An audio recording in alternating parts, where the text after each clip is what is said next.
I've been a fan of the Payday series since the first game.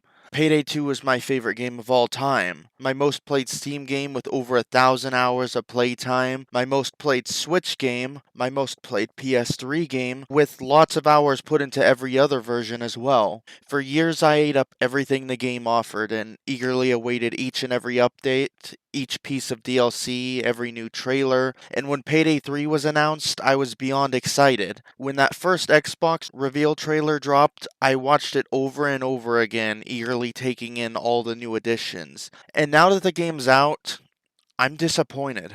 This is a video I didn't want to have to make, but after seeing how long the disasters of launch day have carried on, I've increasingly felt more and more like I have to talk about it.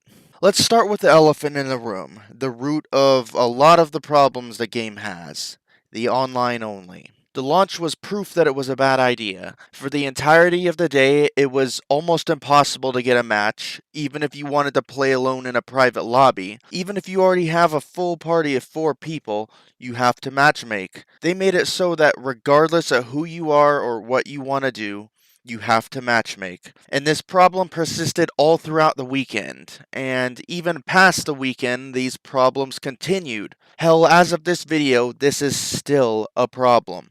I can't remember the last time I experienced a game launch this bad. A launch where for days you can't even play the fucking thing.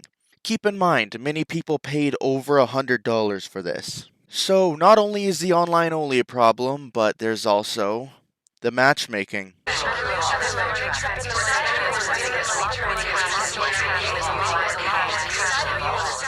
In Payday 2, you want to find a lobby? You open up CrimeNet. You see who is playing which heist and on which difficulty. In Payday 3, you have to search for a specific heist combined with a specific difficulty, sit there for a few minutes to find out whether or not anyone was playing under those precise circumstances, and if not, you have to raise or lower the difficulty and try again. And if no one is playing that heist at all, you have to find another heist to do the same thing with. Because of this, I unfortunately end up having to just play the same bank heist over and over again on either normal or hard difficulty, and often only end up getting to play with one other person. And unlike Payday 2, they don't carry over into another lobby. This makes me very concerned about the longevity of this game. If it's this bad when we only have 8 heists, just imagine how much worse it's gonna be when more are added. You're never gonna know who is playing which heists on which difficulty until you spend minutes with each attempt to try to find out. There are so many better ways they could have done this. Hell, this stupid crapwave edition of Payday 2 on Xbox One, the worst version of the game that is absolutely miserable to deal with, where most of the time you have to just search for a random heist on a random difficulty, even that does things better than Payday 3, because at least with that, as long as there's people playing, you're guaranteed a lobby. And while that's the majority of the problem, we're not done yet. Next is the leveling up system. You're no longer rewarded just by doing very well in a heist, by getting all of the loot and escaping on a high difficulty. No, you have to do challenges. These range from completing a heist on a certain difficulty in loud or stealth, getting a certain amount of kills with a specific weapon, getting headshots, basically doing specific things in specific ways under specific circumstances. And once you complete those challenges, you have one less way of earning XP to level up because you only get XP from them once. So if you've already done, for example, stealthing the bank on Overkill, if you do it again and you don't get some new challenges in there, the only thing you'll be earning is cash. This is yet another thing Payday 2 and even Payday the Heist do so much better. In those, you level up naturally by playing the game. Yeah, there are certain ways you can challenge yourself, especially on PC where some of the masks unlock through achievements, but the leveling up itself, it's done by playing through the game your way, not how the game tells you to. But we're still not done here. Next, let's talk weapons. They now level up too. Gone are the days that you get attachments from card drops at the end of each heist. Instead, you have to grind levels for each and every gun to level them up to get new attachments that can't be used on other weapons, and as of now, some people are experiencing a bug where their guns aren't even getting XP. But let's just pretend that this worked perfectly for everyone. You might make the argument that at least this way, rather than going on luck, you're eventually guaranteed to be able to get attachments for that gun. You'd be wrong for two reasons. One, you are inevitably going to get plenty of weapon attachments just by naturally playing the game. Two, you could gamble your offshore money to get instant card drops of weapon attachments. And you know what? There's actually a third way you could get attachments. By collecting enough gauge packages located on every heist, you were also guaranteed to get attachments through that, so that's yet another way you were eventually going to get them. This was also a great way to allow you to experiment with new weapons and even new builds. Buy a new gun, throw some attachments on there, see if the stats are satisfactory, and if not, buy another one, take the old attachments off and throw them on the new gun. Speaking of stats, we're back to the fucking bars. Gone are the precise numeric stats that let you compare exactly how specific aspects of one gun are better than the other. Rather, we're back to trying to see just how much slightly further one gun's bars are than the other on the screen. Another way that Payday 3 has taken a step back from its predecessor.